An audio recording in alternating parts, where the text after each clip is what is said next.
Hey there, fellow travelers. Welcome to the Tolkien Road, episode 314. Greta, say hey. Hey. Hey, Hey, John. Hi, listeners. Hi, watchers. what's up? Hello, world. Hello out there.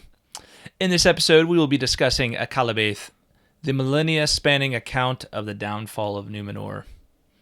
Before we get started, we'd like to give a double-up air five to our patrons.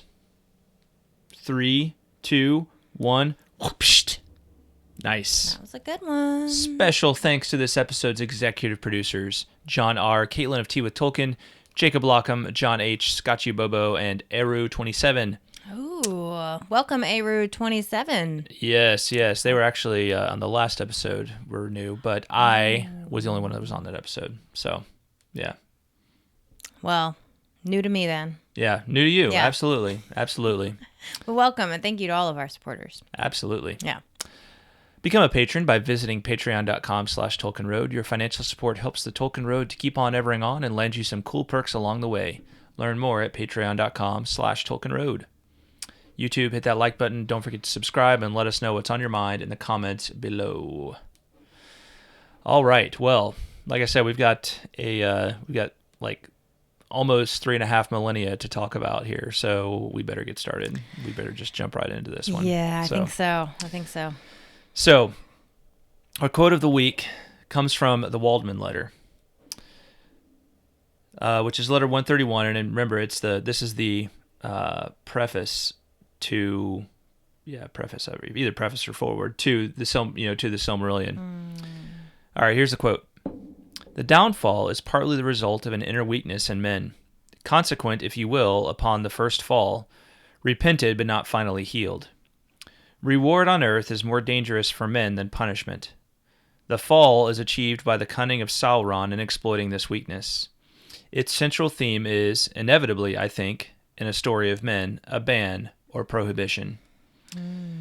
So that's Tolkien speaking of the nature of this story. So he refers to it as the downfall, which is what Akallabêth means. That's what that word actually means, is the downfall. So just think of this story as the downfall. It's a story about the rise and fall of Numenor. And one thing that was maybe, I think the right word is maybe a little serendipitous for this, is that as we record this, Greta, today is All Souls Day. And this quote, the line, the one line that really gets me in there is, reward on earth is more dangerous for men than punishment, right? I mean, I think that really gets to the heart of this whole tale, the story of Numenor. And there was a quote in the Office of Readings for today, which is part of the whole Liturgy of the Hours, for the Catholic Church. And this is from St. Ambrose. This quote is from St. Ambrose. Death was not part of nature. It became part of nature. God did not decree death from the beginning. He prescribed it as a remedy. Human life was condemned because of sin to unremitting labor and unbearable sorrow, and so began to experience the burden of wretchedness. There had to be a limit to its evils. Death had to restore what life had forfeited. Without the assistance of grace, immortality is more of a burden than a blessing. So I read that and I was like, oh, wow, that kind of aligns with what Tolkien is getting at in this story and that quote. For sure. And it just happened to be something I read this morning, it being All Souls Day, and this just happened to be the day that we decided to record this episode. So, I as I was rereading Akallabêth in preparation for this episode, I don't know how many times I've read it now, but it just strikes me how, like, it's such a deeply philosophical and theological text, but it's still a story. Like, it still is this, like, kind of broad account of the rise and fall of Numenor. But it's there are some passages within it that are just very very deeply, like, you just spend a lot of time with it. I mean, it's the nature of, like, the writing in the Silmarillion is just every paragraph feels just so packed with it just feels like we do an episode on each individual paragraph in the Silmarillion. So That's true. Yeah. I don't know, any thoughts on that, Greta? No, I think that's No, I love that quote from St. Ambrose, and I think you're right. I think it captures kind of the theme, one of the major themes of Akallabêth, and I think Tolkien like talks about that almost explicitly in this, about how death was not part of the original plan, right? Mm-hmm. Like it entered the world through sin. So, yeah, and I feel like I remember as I was rereading Akallabêth this time too, it just always strikes me that like this was, I think, the first time I read Akallabêth, I was like, was the first time I realized, oh my gosh, like death is a gift. Like it's meant to be a gift. And that I think is very countercultural to the way that death is viewed in our society. But it makes so much sense once you understand the core of the reasoning. Yeah. Yeah, for sure. And it's just such a deep text, and if you want to get really to the heart of it, it's like a meditation on like why, almost like a theologically speculative exploration of mortality, right? Like why is it that we die, right? Why is it that we die, and should we be happy that we die? Should we be sad that we die? Should we be fearful of death? Should we be trusting of death? All of these questions, these are all like kind of things that maybe we don't want to think about very often, but really maybe we should, right? Yeah. Maybe we should have a deeper consideration, for these questions. So, anyway, that's Tolkien telling us directly that's what's concerned. That's what's concerned here, right?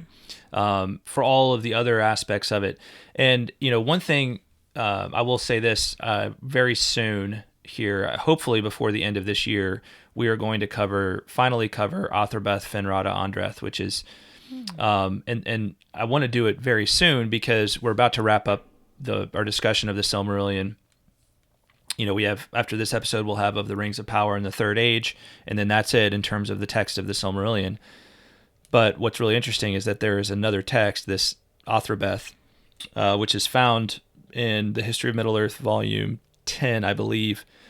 And it, from what I understand, it was Tolkien's intention that text should actually be a part of the Silmarillion as published. But for whatever reason, it did not get included in the final publication. And so it'll be interesting to read it kind of on the tail end of all of this, because that may be, other than this text, that may be the other text where Tolkien really explores that question on a philosophical and theological level. The question of man's mortality, and it's really interesting in there because he does it in a conversation between a male elf, a male immortal, right, and a female mortal, right? So anyway, well, let's dive into Akallabêth. So the synopsis for this one: with Morgoth having been finally defeated in the War of Wrath, the men allied with the Elves of Beleriand are rewarded with an earthly paradise, the Island of Númenor. Yet over the course of a 3,300-year history, the Men of Númenor tragically discover that the soul of man desires things that the natural world cannot provide. So, just another, again, our standard disclaimer: read this before you listen to the episode. I never want to be the first voice that you hear about any of Tolkien's works. I want Tolkien's own words to be the thing you hear. So if you're not able to get through it without some help, that's fine. But at least give it a try. Yeah. All right, the big picture here. Big picture. So before you even get to Akallabêth, what you need to know about the Second Age is that the Appendix B of The Lord of the Rings is your friend, okay? And why do I say that? Well, Appendix B is the timeline of the Second Age, right? It's almost 3,500 years, this Second Age, and Appendix B in The Lord of the Rings in a couple of pages lays out the major events of the Second Age right there for you, okay? And there are some things that happen in the Second Age that aren't mentioned here, but inform, why certain things happened. So if you just want to kind of have an outline of Akallabêth before you dive in, Appendix B can be very helpful to that end. if you want to just structure it in your mind in like three parts, right? This story, you basically have the rise of Numenor at the beginning of the Second Age. Then you have Sauron's plot against Numenor, right? And then you have the fall of Numenor. Okay, those are the three, really the three parts to this story. All right, so it picks up where we left off in chapter 24. Essentially, Morgoth is finally defeated once and for all. Morgoth as the individual Morgoth, right? And he's banished beyond the world, and he's not able to ever return until the end of the world, okay? And we had, of course, in chapter 24, we had Elendil and his great voyage, and then we learned of the two sons that he had with Elwing, and they are Elros and Elrond, okay? And a little more on them in just a moment. But the deal is that Morgoth, even though he's banished, he left all of these works. You know, you can kind of think about like, just somebody who had like all of this, just created this vast empire, and all of these minions, all of these, henchmen and people, and just did all this evil, and and finally, like, his central sort of power breaks. Right? He's gone. He's no longer a part of it. Nevertheless, you have all of these other creatures, both great and not so great, kind of still doing their things, right? And these operations that he's set in motion, okay? So all of those things still remain, right, to some degree. And all of the lies, both on a physical level and on a spiritual level, right? You think about it, it's like, there are these, the creatures, the creatures he sort of, we'll just use the term right now, created. But there's also all of the lies that he told, all of the ways he pitted people against each other, all of these things, and like the just foul fruits of those efforts still exist in the world, right? We can look back and know that he was responsible for the first fall, right, of man here in this legendarium. It's a very distant thing, but we know also, we'll find that when we read Athrobeth, that Morgoth was, he was the one that really, in the legendarium of Middle Earth, caused the first fall of man, right? So all of that still goes on, and so let's read a little quote about Morgoth's minions here. So Greta, do you want to read starting here? In the great battle, when at last Morgoth was overthrown and Thangorajum was broken, the Edain alone of the kindreds of men fought for the Valar, whereas many others fought for Morgoth. And after the victory of the lords of the west, those of the evil men who were not destroyed fled back into the east, where many of their race were still wandering in the unharvested lands, wild and lawless, refusing alike the summons of the Valar and of Morgoth. And the evil men came among them, and cast over them a shadow of fear, and they took them for kings. Then the Valar forsook for a time the men of Middle-earth, who had refused their summons, and had taken the friends of Morgoth to be their masters. And men dwelt in darkness, and were troubled by many evil things that Morgoth had devised in the days of his dominion, demons and dragons and misshapen beasts, and the unclean orcs that are mockeries of the children of Iluvatar. And the lot of men was unhappy. But Manwë put forth Morgoth, and shut him beyond the world in the void that is without, and he cannot himself return again into the world present and visible, while the lords of the west are still enthroned. Yet the seeds that he had planted still grew and sprouted, bearing evil fruit, if any would tend them. For his will remained and guided his servants, moving them ever to thwart the will of the Valar and to destroy those that obeyed them. Yeah, so Morgoth is gone. He will not return in bodily form. He will not have direct influence anymore over the events of the world. But nevertheless, there's still a lot of evil in the world, right?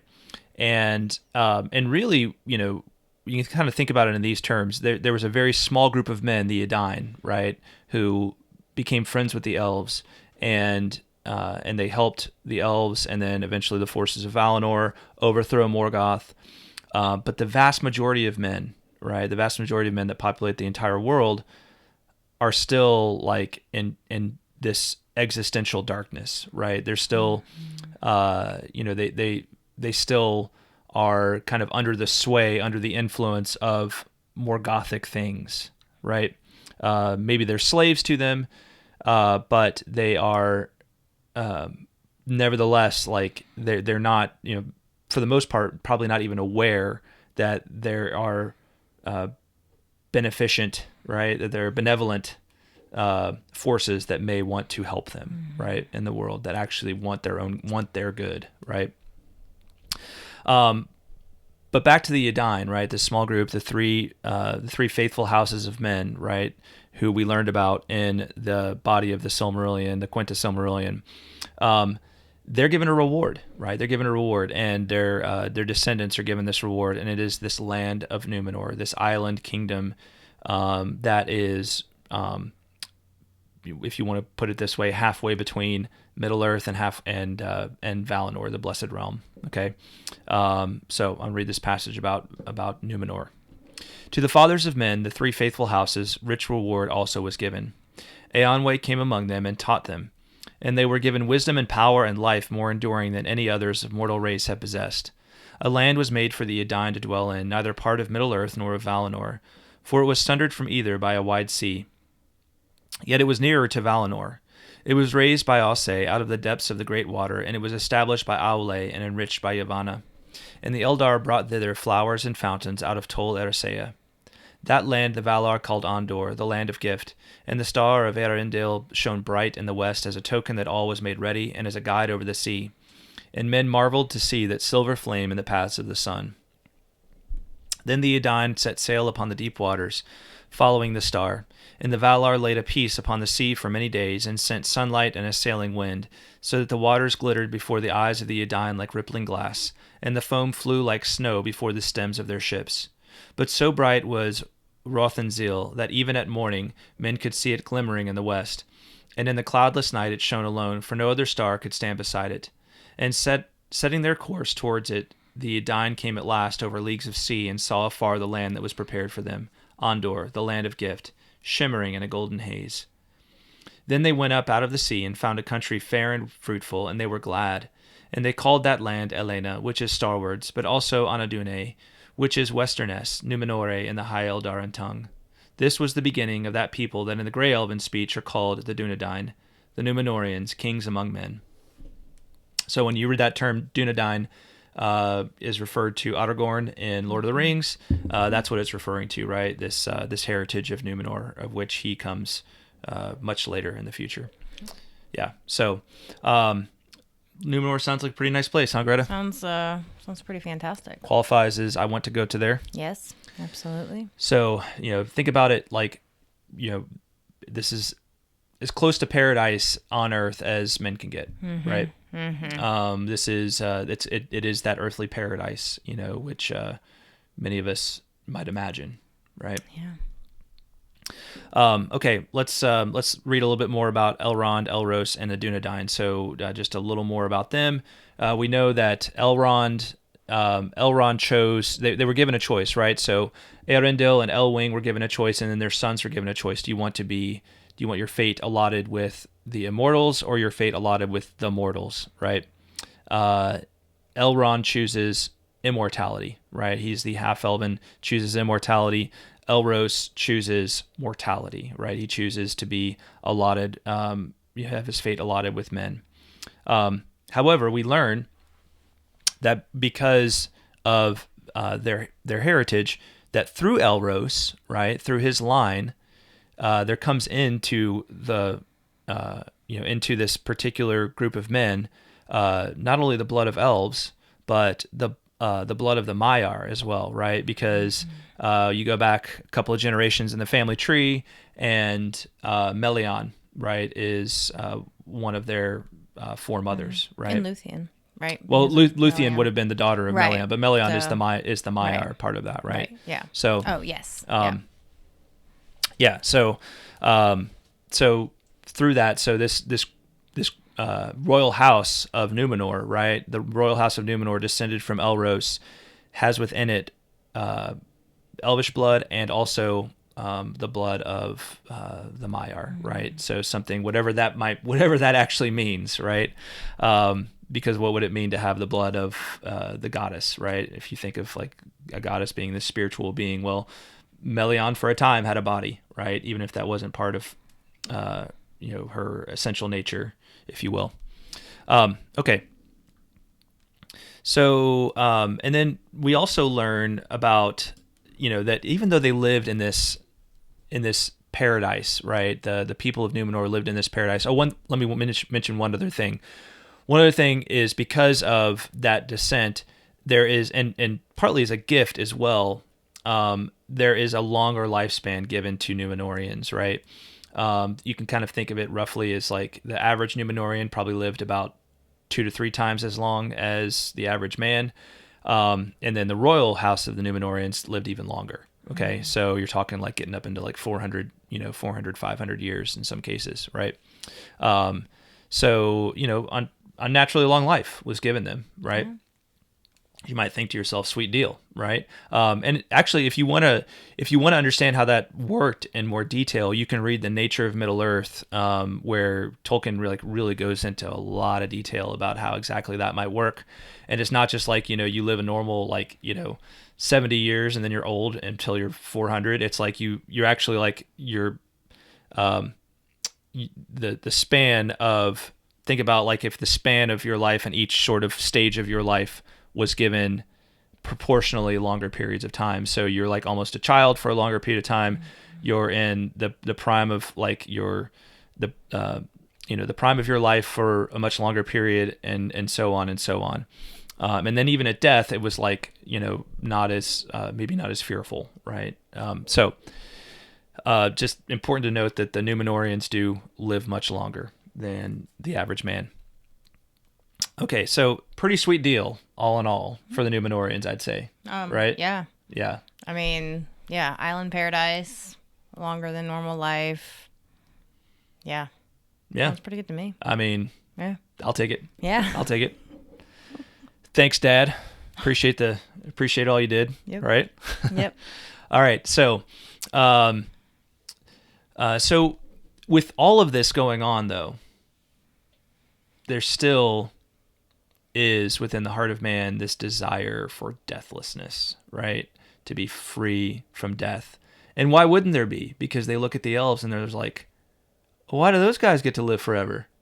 And we don't even know what's going to happen to us when we die, right? We all understand that, right? You think about death for a minute, you're like, you can understand that. We've all thought, even if you weren't, if you're just new to these stories, knew the idea of the immortal elves, like you're like, well, why do we have to die, right?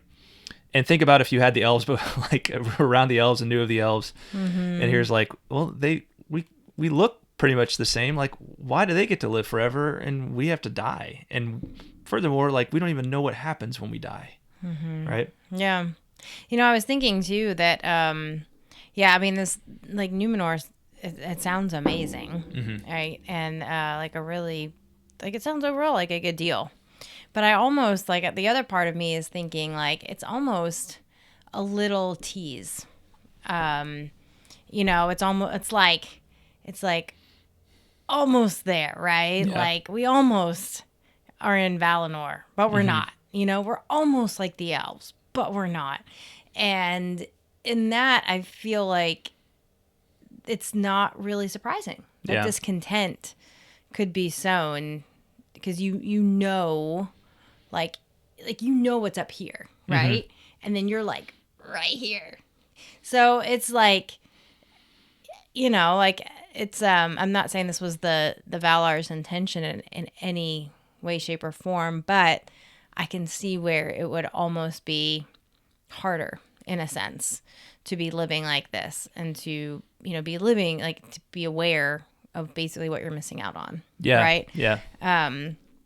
It's almost like who was it? Saint Augustine, was he the one that said that abstinence is easier than moderation? Yes. Yeah. Right. It's like the same thing, right? It's almost easier to just completely go without than it is to have a little taste and be like, psych. Yeah.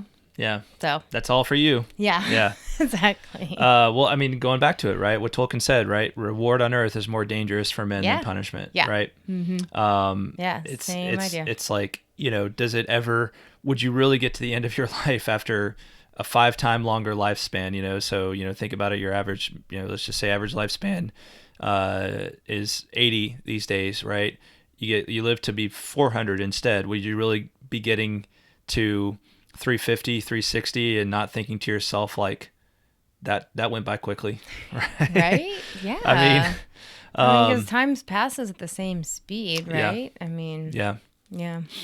Um, Maybe even faster when you think you have more time than you actually do. yeah, I could see that. That's for why, sure. like, when the closer you live to somewhere, like, the easier it is for you to be late.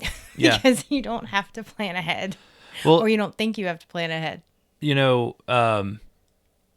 It's like, I feel like there should be a moment in your life where you're able to just be like, because I can remember times when it was just like life, like when you're like a teenager or something, or even like a young adult, early 20s, and you're just like, oh, I have so much longer to live.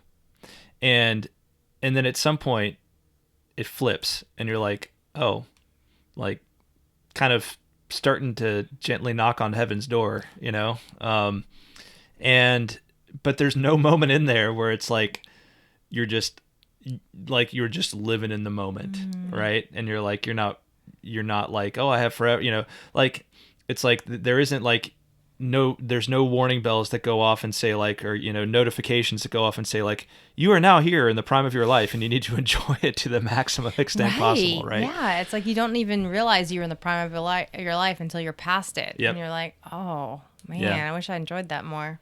You're either looking forward to tomorrow or you're looking backwards at yesterday, and that, like, gosh, it's just. This is getting to be a very depressing episode. Sorry, Let's move on. I didn't mean it. It's so you just can't let yourself be depressed by these things, No, right? you Because can't. No. this is about a contemplation, like a contemplation of it all, Yeah, right? for sure. And for Tolkien, I want to say, like, I think it's important to make clear, like, for Tolkien, this was not like an endeavor that leads simply to despair, right? No, for sure. This was a contemplation of the truths that he held most dearly because of his faith and his belief in the resurrection of Christ, right? And in Christianity, right? So for him, death is not the end, right?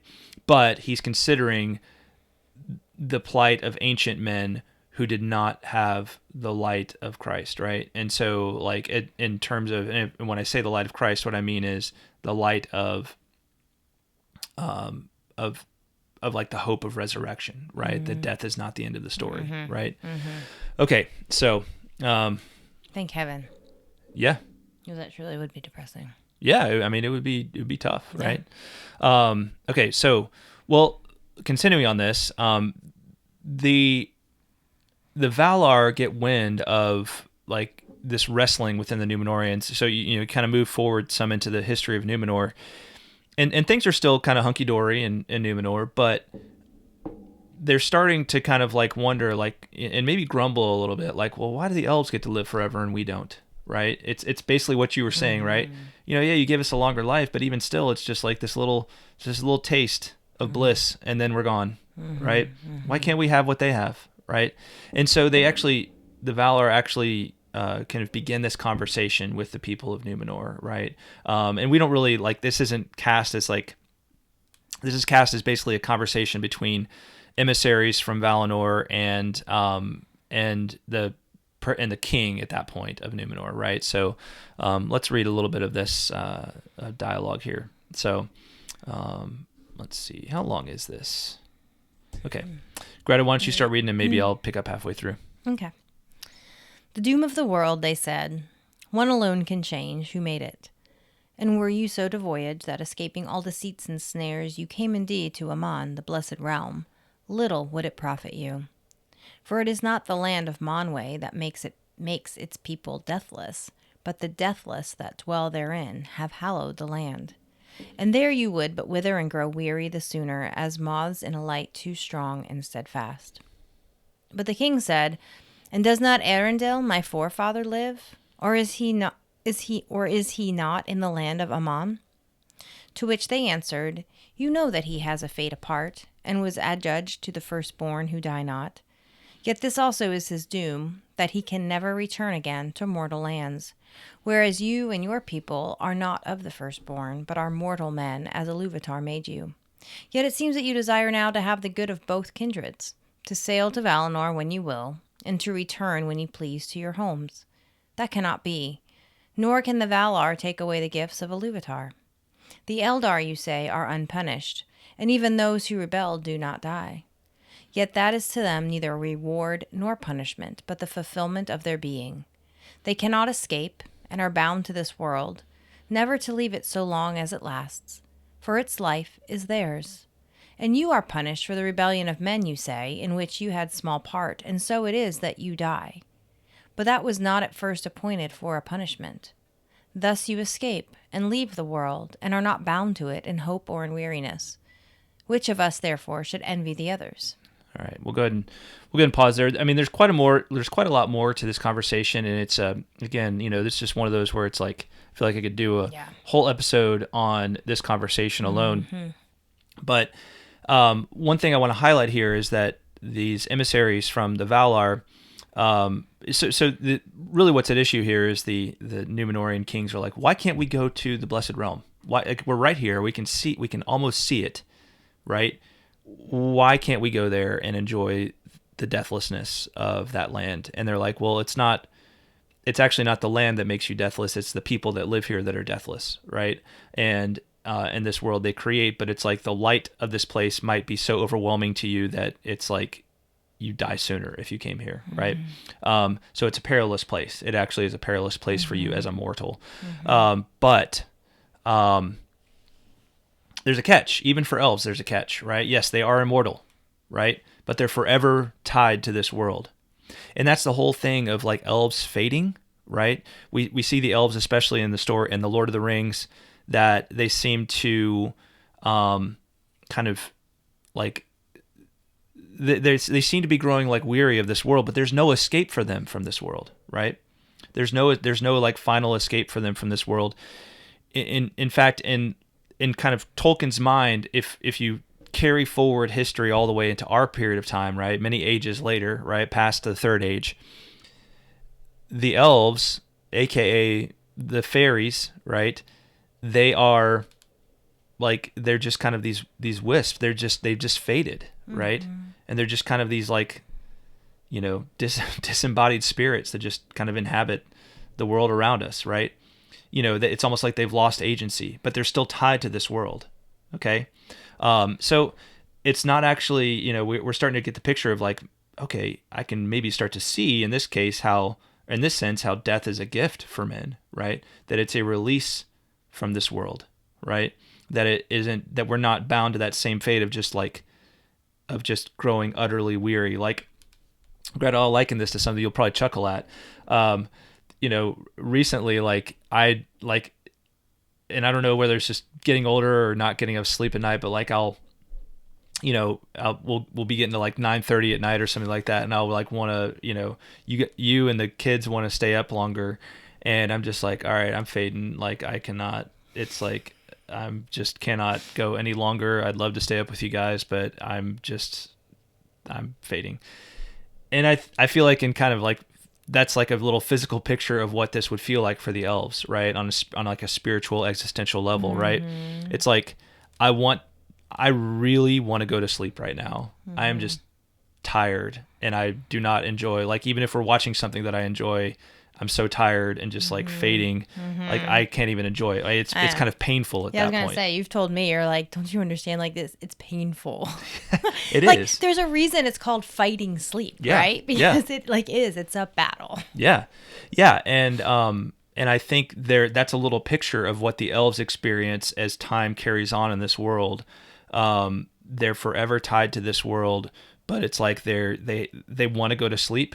And they wish they could go to sleep, right? and just be done with the world. But they just have to carry on in this increasing weariness, right? And this increasing, like, I can't, you can see, oh, that would not be very pleasant. No. That actually makes It's that death whole kind of idea seem of- like a good deal. Like quality of life, Yeah. right? I mean, yeah, you might be able to live forever, but what's that quality of that life like? Yeah. If it's not good, then that's not a gift. Yeah. And what that weariness entails for the elves, we won't really get into here, but it's worth thinking about as well, right? Because we do live in a world that, and the elves in this case live in the world of Middle-earth, where all of their efforts are, constantly like under assault, right? By the forces of Morgoth, right? By the forces of evil, by the forces of decay, right? And that in and of itself would be wearying, right? Would be wearying. All right. So this also really sets the stage for kind of the existential problem of Numenor, if you will, right? Basically, in a nutshell, not even paradise can soothe the mortal heart of man. No earthly paradise can soothe the heart of mortal man, right? That's the big problem for the heart of at the heart of this story. Meanwhile, Sauron, right? Dun, dun, So dun. yes, meanwhile, Sauron. All right, let's find out what Sauron has been up to here in the Second Age. In this age, as is elsewhere told, Sauron arose again in Middle-earth and grew and turned back to the evil in which he was nurtured by Morgoth, becoming mighty in his service. Already in the days of Tar-Minastir, the 11th king of Numenor, he had fortified the land of Mordor and had built there the Tower of Barad-dûr, and thereafter he strove ever for the dominion of Middle-earth, to become a king over all kings, and as a god unto men. And Sauron hated the Númenorians because of the deeds of their fathers and their ancient alliance with the elves and allegiance to the Valar. Nor did he forget the aid that Tar-Minastir had rendered to Gil-galad of old, in that time when the One Ring was forged and there was war between Sauron and the elves in Eriador. Now he learned that the kings of Numenor had increased in power and splendor, and he hated them the more, and he feared them, lest they should invade his lands and wrest him from the dominions of the east. But for a long time he did not dare to challenge the lords of the sea, and he withdrew from the coasts. Yet Sauron was ever guileful, and it is said that among those whom he ensnared with the 9 rings, 3 were great lords of the Númenorian race. And when the Ulari arose that were the ring-wraiths, his servants and the strength of his terror and mastery over men had grown exceedingly great, he began to assail the strong places of the Númenorians upon the shores of the sea. So Sauron, this is kind of jumping way forward into the history of the Second Age. Again, if you reference the Second Age timeline, there is a whole, Sauron actually returns to the scene fairly early in the history of the Second Age, and there's a whole war between Sauron and the elves. There's the creation of the rings of power. There is a whole epic battle between the Númenorians and Sauron, and that's all. We've jumped past all of that, okay, in terms of the timeline, and we're getting more towards the end of the times of Númenor, right, in the end of the Second Age, because the rings of power are created in the middle of this age, right? So the 3 rings are completed in the year 1590 of the Second Age, and Sauron forges the 1 ring in the year 1600, right? So at this point, he's already completed Barad-dûr. He's already there's already been this back and forth, and Sauron has been kind of forced to focus his attention toward the east. But he harbors in his heart this deep hatred for the Númenorians because their forefathers were the Edain, right, who brought about helped bring about the defeat of Morgoth. So it goes on to say that the shadow in those days grew deeper. And again, what is the shadow? What is meant by the shadow? I mean, it's this big term in in kind of the Tolkienian scheme of things, right? And it has multiple meanings, but in general, it's the shadow that's brought about by the work of Morgoth, right? Not always necessarily directly by Morgoth, but it's the way that the works of Morgoth block out the light, right? Block out the spiritual light that should be shed upon the entire world. So let's read about let's read a little bit about what the shadow and its effect on Numenor. So, Greta, can you read this passage? Mm-hmm. In those days, the shadow grew deeper upon Númenor, and the lives of the kings of the house of Elros waned because of their rebellion, but they hardened their hearts the more against the Valar. And the 20th king took the scepter of his fathers, and he ascended the throne in the name of Andunacor, Lord of the West, forsaking the elven tongues and forbidding their use in his hearing. Yet in the scroll of kings, the name Herunumen was inscribed in the high elven speech because of ancient custom, which the kings feared to break utterly, lest evil befall. Now this title seemed to the faithful overproud, being the title of the Valar, and their hearts were sorely tried between their loyalty to the house of Elros and their reverence of the appointed powers. But worse was yet to come, for Argimilzor, the 23rd king, was the greatest enemy of the faithful. In his day, the white tree was untended and began to decline, and he forbade utterly the use of the elven tongues, and punished those that welcomed the ships of Erisea that still came secretly to the west shores of the land. Yeah, so the effect of this shadow growing upon Numenor, right? So if you think about it, kind of this desire for deathlessness had only grown greater over the centuries, and in the hearts of the kings, and the Númenorian, if you will, fondness for and allegiance to the Valar and friendship with the elves had waned over time, right? They had grown more suspicious over subsequent generations, and that's part of the work of the shadow, right? It's instead of kind of trusting that there is a benevolent purpose to death, it had been like, you guys have deathlessness and you're withholding it from us, okay? And that continued to sow over time until it was almost like Numenor was in the process of becoming an enemy of Valinor, right? An enemy of the Blessed Realm and of the Valar. And so the kings are increasingly hostile. They do things like this, the idea of leaving the white tree untended. I've other information elsewhere on this channel, done other episodes about things like the white tree and what the white tree is, where it came from. But basically the white tree was Valinor's gift, and it was supposed to, it's an image of Telperion, right? One of the two trees of Valinor.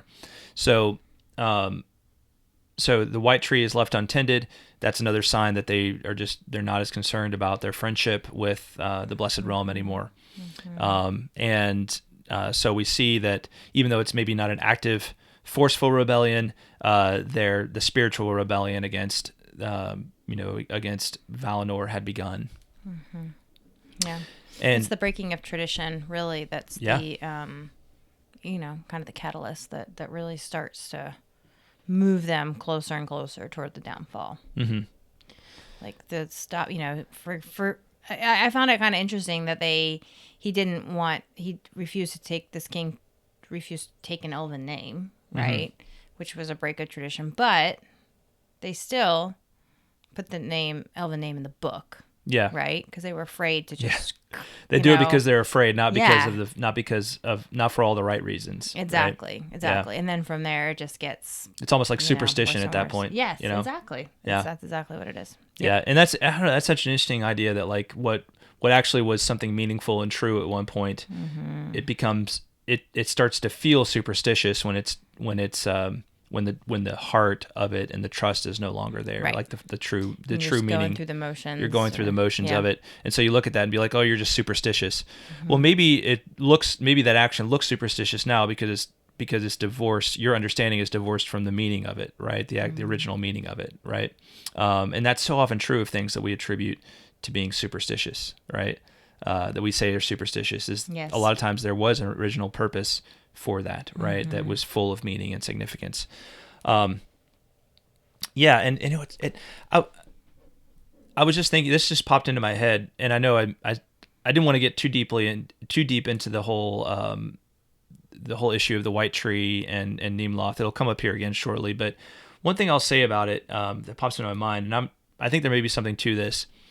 I've made the connection before. Like if you read my book Tolkien's Requiem, I talk about like the symbolism of the the silver tree of Telperion and the gold tree of Laurelene, and you have the moon and the sun, right? And then you have elves and men, and it's like elves are kind of like the silver color, and men are the gold color, because the men first appear with the rising of the sun, right? Whereas before, under the silver light is when, the stars, was when the elves awoke many generations before. And so the idea that there's only one tree here instead of like two images, two trees. Why didn't they give them two trees, right? Like, if there were two trees of Valinor, why didn't they give them two trees to symbolize the two trees of Valinor? Well, it makes me think that they gave him the silver tree because that's kind of like, here, tend this as a sign of your fondness for the elves, right? As your sign of your friendship with the elves, because the silver tree represents the elves, right? And the moment that they cease tending to the needs of Nimloth, the silver tree, the white tree, because they no longer have a fondness for the elves, right? So yeah, that makes sense. Yeah, so it was almost like there to like remind them of their friendship with the elves, of their even of their elvish heritage, right? Especially for the kings of Númenor, right? Yeah. So yeah, anyway, there's definitely something to that. Yeah, good thought. It just popped in my head just as I was kind of thinking about all these things. All right, so so in this context, the last king of Númenor arises, and he is an unrightful king. Nevertheless, he is the last. He's kind of the usurper, if you will. And it is this individual, Pharazôn. Now, Gimilcad died 2 years before his 200th year. You think about that. So they were living like 400 or 500 years early on in the history, and now Gimilcad, 200 years, he dies. And it says, if that was accounted an early death for one of Elros's line, even in its waning. But this brought no peace to the king. For Pharazôn, son of Gimilcad, had become a man yet more restless and eager for wealth and power than his father. He had fared often abroad as a leader in the wars that the Númenorians made then in the coastlands of Middle-earth, seeking to extend their dominion over men. And thus he had won great renown as a captain both by land and by sea. Therefore, when he came back to Númenor, hearing of his father's death, the hearts of the people were turned to him, for he brought with him great wealth, and was, for the time, free in his giving. And so the rightful king, Tar-Palantir, passes away, and though the scepter should pass to his daughter, Miriel, Ar-Pharazôn usurps it and forces Miriel to be his wife, right? And, just really bad stuff here because they're basically first cousins, right? You basically have Pharazôn like a coup, right? And taking over from the rightful, who should have been the rightful monarch of Númenor.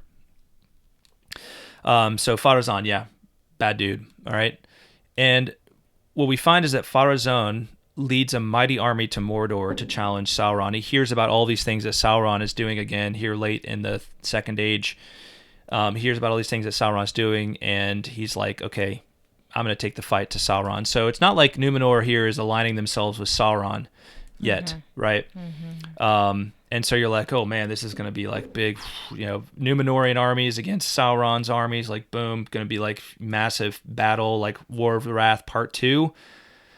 Not so much. Turns out Sauron has a different plan. So Greta, you want to read the red text here? Yes. So I'm just going to start a little bit ahead of that just because. So basically they end up in like Pharazôn basically commands Sauron to come before him and to swear to him fealty. Yeah. And Sauron came. Even from his mighty tower of Barad-dûr, he came and made no offer of battle. For he perceived that the power and majesty of the kings of the sea surpassed all rumor of them, so that he could not trust even the greatest of his servants to withstand them. And he saw not his time yet to work his will with the Dunedain. And he was crafty, well skilled to gain what he would by subtlety, when force might not avail. Therefore he humbled himself before Ar-Pharazôn, and smoothed his tongue, and men wondered, for all that he said seemed fair and wise.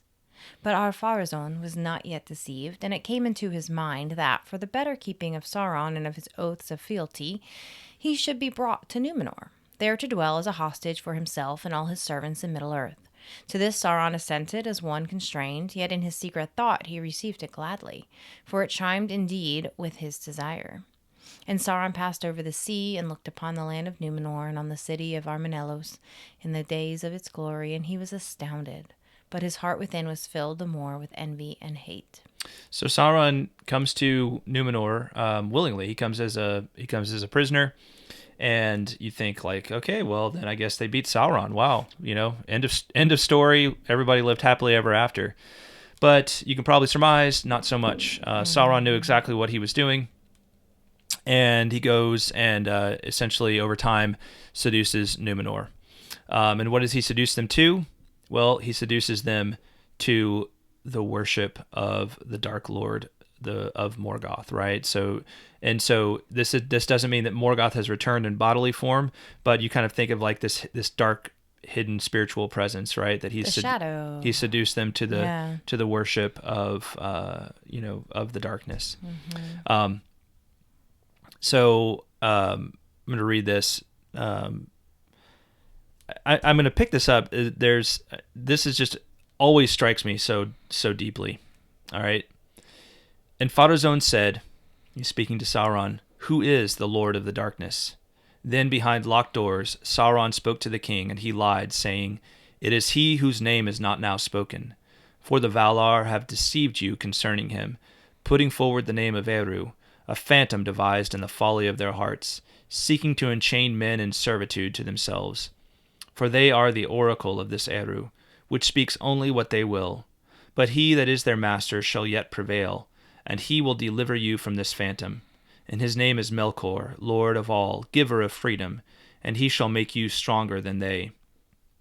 Then Ar-Pharazôn the king returned back to the worship of the dark, and of Melkor the lord thereof, at first in secret, but ere long openly and in the face of his people, and they for the most part followed him.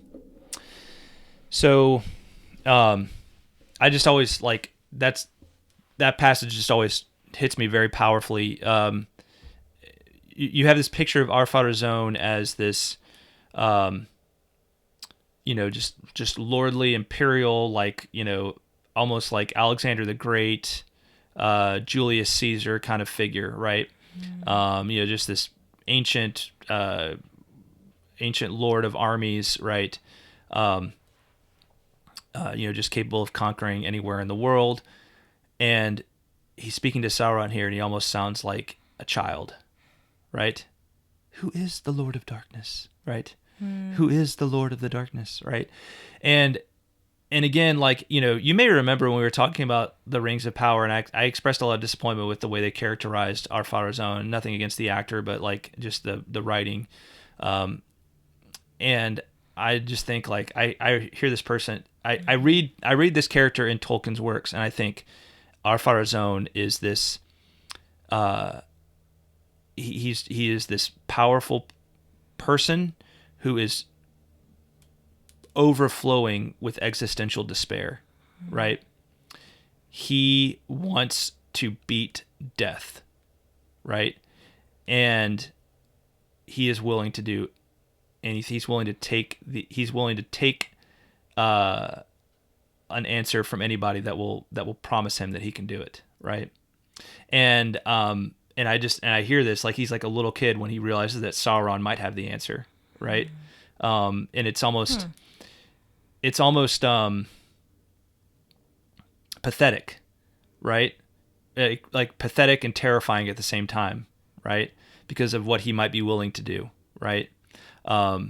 So anyway, like I think this is such a powerful passage, and you see Sauron twisting the truth to say like, the Valar, Eru isn't this real thing. He's just like, he's just this thing they made up, and they're telling you that's what he said so that you'll think there's this powerful, all-powerful, being behind everything. But really, you need to worship Melkor, right? You need to worship Melkor.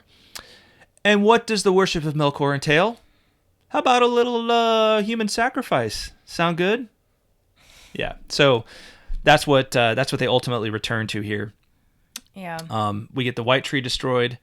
And we get the persecution of the faithful. Now, the faithful are are essentially the party, the minority party of Numenor that wants to remain friends with the elves and allied with the Valar, right? So you can see how this is all going to work out poorly for them, because if Ar-Pharazôn now believes that the Valar are actually withholding, immortality from them, deathlessness from them,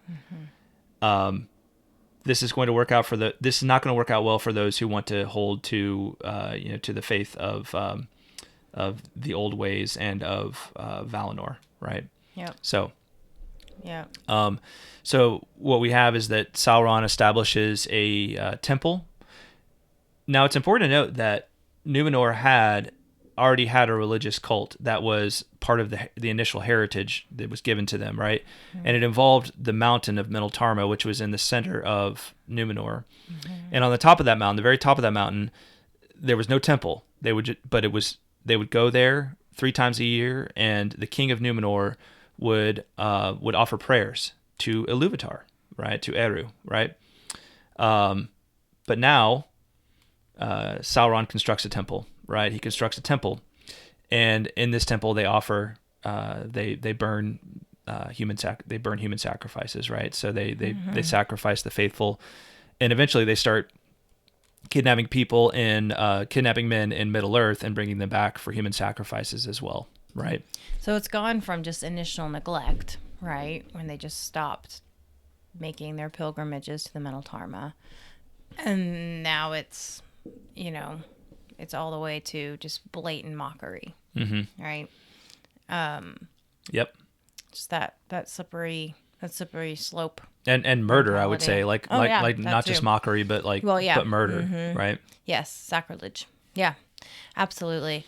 And the scheme here was that Sauron is basically telling Ar-Pharazôn, hey, just human sacrifice, that'll help you achieve this deathlessness, right? That'll help you achieve what you're trying to achieve, right? Now, how that works, I don't know how he explained that to him, but that was kind of the scheme here. That was why the human sacrifice was was going on. So right, yeah, and it was just thinking of Ar-Pharazôn too. It's interesting that you mentioned that when he asks who is the Lord of the Darkness, that kind of strikes you as kind of like a little kid, desperate for immortality, which I think is true. But it struck me as what he's like. I think the reason he wants deathlessness is because he enjoys his power so much, and he never wants to lose that power. And Sauron is offering him more, right? Because he even says right before that, he says, only the Lord of Darkness can create more and more dominions for you to rule, right? And that's ultimately what Ar-Pharazôn wants. Is he wants that power. He's drunk on that, that sense of power, and all that means to him. And not to go back too far, but when he mentioned when he asked who is the Lord of Darkness, what that reminded me of is that passage in the Bible where it says, who is the King of Glory? Oh, yeah. Good point. And it was just totally twisted, right? It's not who is the King of Glory, it's who is the Lord of Darkness. Right. Right? And it's just a complete twisting of that passage. So yeah, no, that's a great point. I have to think that maybe Tolkien had that in mind when he wrote that, right? Because I feel like that, that question, who is the King of Glory, in and of itself is so it's so heavy, right? And meaningful, and just you just twist it, but it still has that same weight. Who is the Lord of Darkness? It still has that same weight, but it's twisted for evil purposes. Yeah. You really get kind of this idea of Sauron as just total antichrist, in the sense of being coming with a false gospel, that this is the way you beat death, right? You turn back, you worship the Lord of Darkness, right? Right. It's reminiscent too of Christ's temptation in the desert, right? Where basically Satan promises him all of this, right? He's just bow down to me, and all of this can be yours, right? Like it's the same idea here of what Sauron is offering Ar-Pharazôn. Yeah. Of course, we know that that's an empty promise, but that Ar-Pharazôn doesn't have that. That's right. Yeah. Well, so thereafter the fire and smoke went up without ceasing, for the power of Sauron daily increased, and in that temple, with spilling of blood and torment and great wickedness, men made sacrifice to Melkor that he should release them from death. And most often from among the faithful they chose their victims, yet never openly on the charge that they would not worship Melkor, the giver of freedom. Rather was cause sought against them that they hated the king and were his rebels, or that they plotted against their kin, devising lies and poisons. These charges were for the most part false, yet those were bitter days, and hate brings forth hate. Gosh, I'm sorry to have to kind of go here, but I've been listening over the last several months to an audio book version of The Rise and Fall of the Third Reich, which is kind of this like definitive account of how the Nazi Germany came to be and how it was ultimately defeated.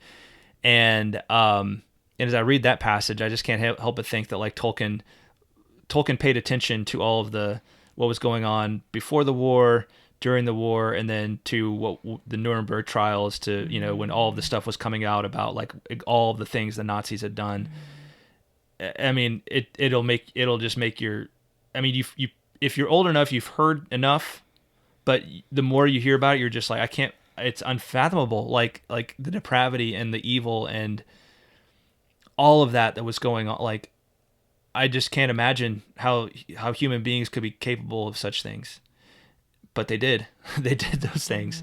And you read this and you see like the operations, how it's described here in this one paragraph, and it's like, yeah, I bet Tolkien was reading the newspaper during the Nuremberg trials and read about a lot of this stuff, and the things that were going on, the things that the Nazis had done, and the way they, the way they were so good at propaganda, and like, and spending everything they did to make it seem a little just reasonable enough, right? And then, but they were totally just murderous, just the worst kind of murderous gangsters, criminals, thugs that you can possibly think of. This is like Tolkien lived through this time. Like he did. He really did. And I mean, and this fire and smoke, right, that it says was, went up without ceasing. That's a visible manifestation of the shadow. Yeah. Oh yeah. Because you think about smoke, right, and just even the ash, and even when it's like actually smoking, that it looks very shadowy, right? It's dark and it's dirty, and then even when it's gone, you still have the ash that's left behind, and so it's just like they can actually see the shadow, or the effects really of the shadow.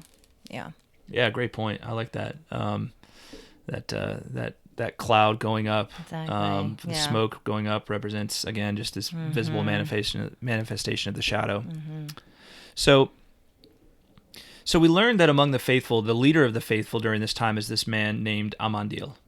And Amandil is the father of Elendil. Elendil is the father of Isildur and Anarion. Isildur we know from the Lord of the Rings. So Amandil, is this, and he's a lord. He's one of the king's advisors, and it actually says somewhere in here that he and Pharazôn were actually friends when they were young, right? They were actually like kind of buddies when they were young, which is really interesting to think about. Now Amandil he gets wind that Pharazôn has this increasing malice towards Valinor, towards the Valar, and that Sauron is plotting these lies, and Amandil wants to go and undertake another voyage of Elendil to journey to the Blessed Realm and to plead on behalf of Numenor for the salvation of Numenor, right? So Amandil undertakes this journey, but apparently to no avail. We never hear from Amandil again, but Amandil tells Elendil and his sons to take all of the faithful and be ready to escape from Numenor when the time is right? Because he has a sense that things are about to get really ugly for Numenor. But Pharazôn with all this influence from Sauron, he decides that he is going to march right up to the doorstep of the Valar, and he's going to give them the what for, right? So he assembles this incredibly vast fleet. They go and attempt to assail Valinor, and it all ends very poorly for Ar-Pharazôn and ultimately for Numenor. Numenor is assailed by a great cataclysm and is sunk beneath the waves. And that is the end of Númenor, but not the end of all Númenorians, because we have this group, Elendil and sons, and many of the faithful that stay with them, and they are the exiles of Númenor, journey to Middle Earth and establish the northern kingdom of Arnor and the southern kingdom of Gondor. So that's where Gondor came from, the origin of Gondor. Finally, we get Sauron's return to Middle Earth. So Sauron does return to Middle Earth after he accomplishes everything he wants to accomplish. It's pretty, he's got to be patting himself on the back. He's like, man, idiots. Like, I totally they fell for it, right? I made them think I was surrendering. They brought me right to the heart of everything, and then they fell for my tricks. Oh man, if only Melkor was here, he'd give me the biggest high five. Yep. All right, so Sauron, do you want to read this passage about Sauron here? Sure. For Sauron himself was filled with great fear at the wrath of the Valar and the doom that Eru laid upon sea and land. It was greater far than aught he had looked for, hoping only for the death of the Númenorians and the defeat of their proud king. And Sauron, sitting in his black seat in the midst of the temple, had laughed when he heard the trumpets of Ar-Pharazôn sounding for battle. And again he had laughed when he heard the thunder of the storm. And a third time, even as he laughed at his own thought, thinking what he would do now in the world, being rid of the Edain forever, he was taken in the midst of his mirth, and his seat and his temple fell into the abyss. But Sauron was not of mortal flesh, and though he was robbed now of that shape in which he had wrought so great an evil, so that he could never again appear fair to the eyes of men, yet his spirit arose out of the deep, and passed as a shadow in a black wind over the sea, and came back to Middle Earth and to Mordor that was his home. Then he took up again his great ring in Barad-dûr, and dwelt there, dark and silent, until he wrought himself a new guise, an image of malice and hatred made visible. And the eye of Sauron the terrible few could endure. Yeah. So Sauron returns to Mordor, takes up his abode, and sits there and enjoys the fruit of his dastardly deeds. Mm-hmm. There's an epilogue, and it speaks of what happens to the world at the with this the downfall of Numenor, the drowning of the Isle of Númenor, and essentially what happens is the world is made round, it's bent, so that there is no longer a straight road to Valinor, right? So in a way, Valinor no longer exists within the world in a physical way, right? Even though it is still a physical land, it has to be something that's kind of gifted to people who come there, right? So that's another consequence of this downfall of Numenor, is that the world is no longer there is no longer a straight way to Valinor. So, well, this is one of those chapters where there's just, I mean, first of all, it's pretty long. It's one of the longer chapters in the book, and there's so much in here, and I think we've done maybe when we first did, I think we did like 4 episodes on it, and then we've done lots of other discussions where it involves Akallabêth and other stories of the Second Age. I've got a playlist on YouTube, which I'll link to in the notes, which you can just kind of listen to all the episodes we've done over the years that concern Numenor and the Second Age. There's so much to be said about Numenor. It's one of the most interesting aspects of the whole legendarium. So I encourage you to go listen to that if you want more information on on Numenor and the story of Numenor. And then for our next episode, our last episode on the Silmarillion, 2022, will be of the Rings of Power in the Third Age, and that more or less continues or kind of parallels the story of Numenor in terms of timeline and rounds out what happens at the end of the Second Age after the destruction of Numenor with the last alliance of men and elves, and then continues the story on into the Third Age and eventually to what we know as the events of the Lord of the Rings. So there you go. Yeah, Greta, good stuff. any final thoughts on Akallabêth?